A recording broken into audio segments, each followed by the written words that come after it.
Hello and welcome to the Meeple Mentor YouTube channel. I'm Jared, and with me as always is Holly, and we are discussing a cooperative big box game, Set a Watch, and this is Doomed Run. This is published by Rock Manor Games.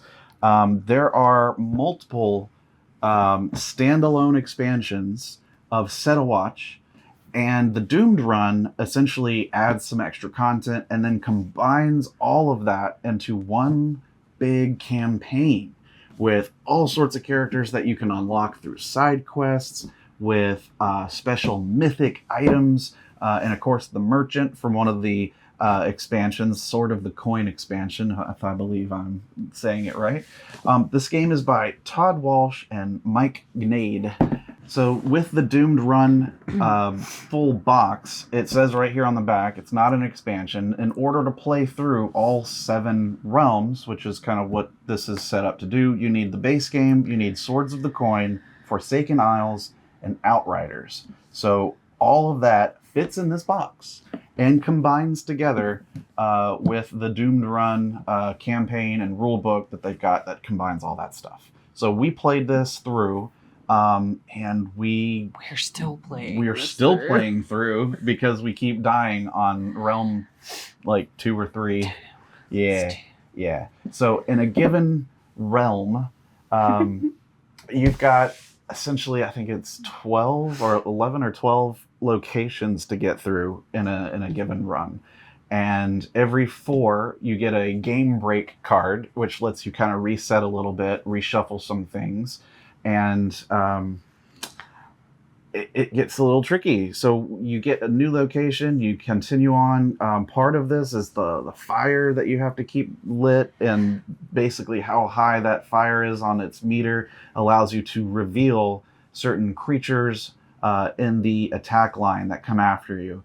And so you go 1, 2, or 3, depending on how high the fire is. As a cooperative game, there's always 4 adventurers. So if you play it at 2-player, as we do, we were each controlling 2 adventurers, and they all have 3 dice to their own pool. Depending on the character, it's either going to be a 6-sided die, 8-sided die, or 12-sided die in certain cases. For instance, we unlocked the Barbarian, which I loved because you got 3 12-sided dice to use to try to fight all these creatures. Mm-hmm. And the Barbarian's abilities are quite good. Being able to exhaust the card to just kill anything in the row that's been revealed is super helpful. But yeah, every adventurer has 5 ability cards. At the start of a realm or a campaign, 2 of them are going to be active. One of them's comes in exhausted, and then the other 2 are just to the side that can be swapped in. And your health, or any adventurer's health, is basically how many of their exhausted abilities they have. If all 3 get exhausted, then they're dead, essentially. And if they don't come back. Yeah, in this campaign, they don't come back. If you run out of adventurers, or basically you don't come back up with a full 4, your chances of getting through enough of these locations is just very, very slim. It's very likely you're going to have to reset and just do better next time. We had set this up on the table over the course of a couple of weeks and played various times, various nights, because you can just sort of play through a location or 4 locations if you want to do it as sort of a group there. Before the natural game break happens. And it's a lot of fun. It really is. I know it's very difficult. We had a hard time, especially in the latter half of Realm 2. But we keep going back for more. Which is a good sign, right? That's a great sign of a good co-op game. And you don't want a cooperative game to be too easy. No. Yeah. Because that's part of what makes it the necessity of having everyone's input and everyone participating and everyone coming together on what's the best strategy given the number of creatures we know are coming and the ones that we can currently see. And that's really what you're managing all the time. And one thing I didn't mention is that each of these locations that you fight through, and then before it resets, one adventurer is always going to the camp, unless it's the very final location. But when one adventurer is at camp, they can, chop wood and boost the fire. They can preview the maps and maybe pick a better one from the unchosen maps deck, or They can equip abilities. They can equip change out abilities. They can heal themselves naturally. They get a free heal, or there's a heal space on the camp board to heal and other they have players. Their special.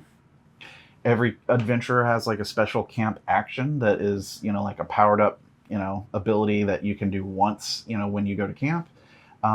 Certain items you might collect will refresh when you go to camp, so you do want to go after you use some of those. And then there's also the, look through the top couple cards of the creature deck. Scouting. And be able to say, do you want to keep this on the top of the deck or put it to the bottom?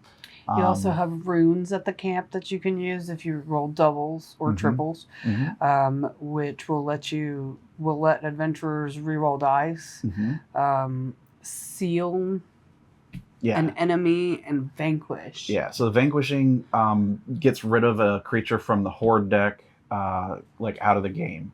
The horde deck is something that usually starts with one card in it, but then anything that you don't kill on a given night will be added to that horde deck, and at the final location, all those cards will get added to the end of this one string of line of creatures, and so you definitely want to avoid that happening. So vanquishing as an action in the camp can be very useful to slow down the problems at the very end of the game. We're never going to finish this realm.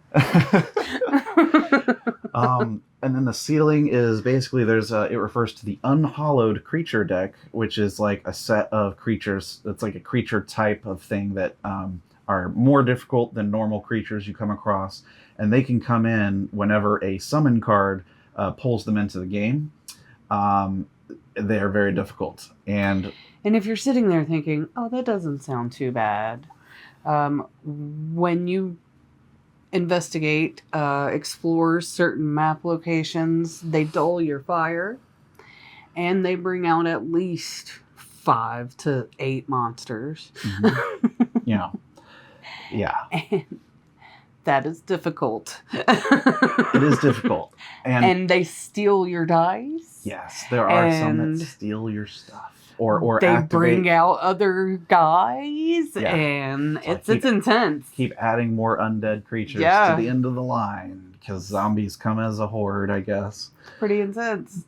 Some of that stuff is what really ended up getting us at the end there, I think. I dig it, though. Yeah. It's a lot of fun. If you like the challenge and you want to work, as a team cooperatively and fight through a whole bunch and do your best to prep, but ultimately, you're rolling dice, and then the values you use can be used to trigger abilities, or assigned direct damage to creatures. Now, you're either going to be a melee character, which means you can only regularly target the creature in the first position, or you're a ranged character, so you can do the first or second position. Now, there's ways to attack creatures past that, and there's ways to get more range, but generally speaking, you kind of have to target the first or second creature in line, and I kind of see it the abilities really help you. You're literally around a campfire and they're encroaching upon you, so it's first come, first serve. Yeah, it's pretty thematic.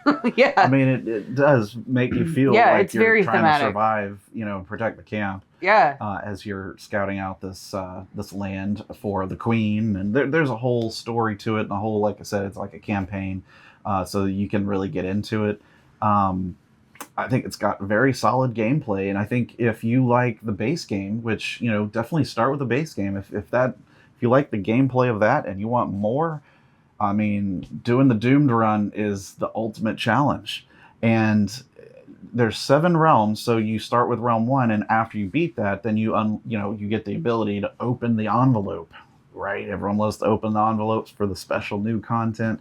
So I want to get through it to be able to see all the realms, which she's laughing because I was like, this is never going to happen. It's super hard. It's really hard. It's really fun, though. But clearly we're having a good time You with can take down the difficulty a little bit too. Yeah, there's a way to taper down by number of summon cards that you put into the creature deck, and basically the summon card will come out, and whenever it does, an adventurer on watch, i.e., fighting the creatures, has to exhaust an ability, i.e., take damage, and you summon the top unhallowed card from the unhallowed deck, which is always terrible. And that's, the number of summon cards that you're going to see, that's what's going to dictate how hard this game is. Because that specific deck of Unhallowed, man, they come with a vengeance and hit you hard. They're rough. And they bring the friends and, like, steal your stuff. And, man. But that's what makes this game fun, is the difficulty, is the strategy of just like, okay, now this just happened. Now what do we do? Like, well, now the fire's gone down. And it's sitting there with 5 enemies in line and only 2 dice and going, somebody's going to die. Yeah. So I hear you asking, well, what happens if you don't end up killing all the creatures? Well, if you run out of actions and there's still creatures in the line, there's a value on each card. It's usually 1 or 2. And that's how many wounds that those characters have to take collectively. So if you've got 3 creatures left, they all have a 1. That means you got to distribute 3 damage, which is to flip over, an active ability. If it's your 3rd ability that's been flipped, then you're dead. So you got to keep a hold of how many ability cards are active and don't exhaust too many. But it keeps tempting you to do that because you don't have to necessarily use a dice sometimes to activate those abilities. You can voluntarily just flip the card over and use it, but then you're making yourself more vulnerable. Yep. And that, I think, ultimately, if you get enough bad rolls in a row, can really hurt you because not everyone can go to camp and heal. Yeah, and that's you the can truth. only go twice. Yeah. So it's a lot of fun. It can be very difficult. I would say a full realm playthrough would be like 2 hours, maybe more. Yeah, it's lengthy. Yeah. But it's a lot of fun. Yeah. And if, it's like a game that you're playing with your spouse or someone that regularly comes, you could just leave it set up on the table and, play it as you That's go. what we do. That's kind of what we do. And it's a lot of fun. So that is Set a Watch. And plus, you can't tell me she doesn't look super cool. Look at that gold eyeliner. That's Boom. awesome. Yeah, I do like the art. I mean, it's all very thematic for what it is. Like, yeah, your cards, you got your item cards, you've got your dice, and every expansion bit or standalone expansion has new characters with abilities, and there's a lot of great custom content in here that makes the replayability really fun. And you always feel like, man, we got so close. We got to try it again, right? I'm full on to recruit the witch. Yeah.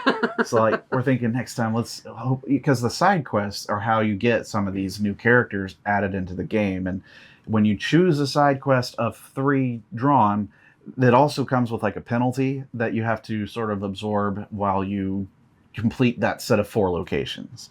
So every 4 locations, you get a new side quest to try to go for. And that's how you can get special items, special new characters, things like that. That's pretty much the game. It plays 1 to 4. I think it's best at 2 players, even though, again, you're going to be controlling 2 adventurers each.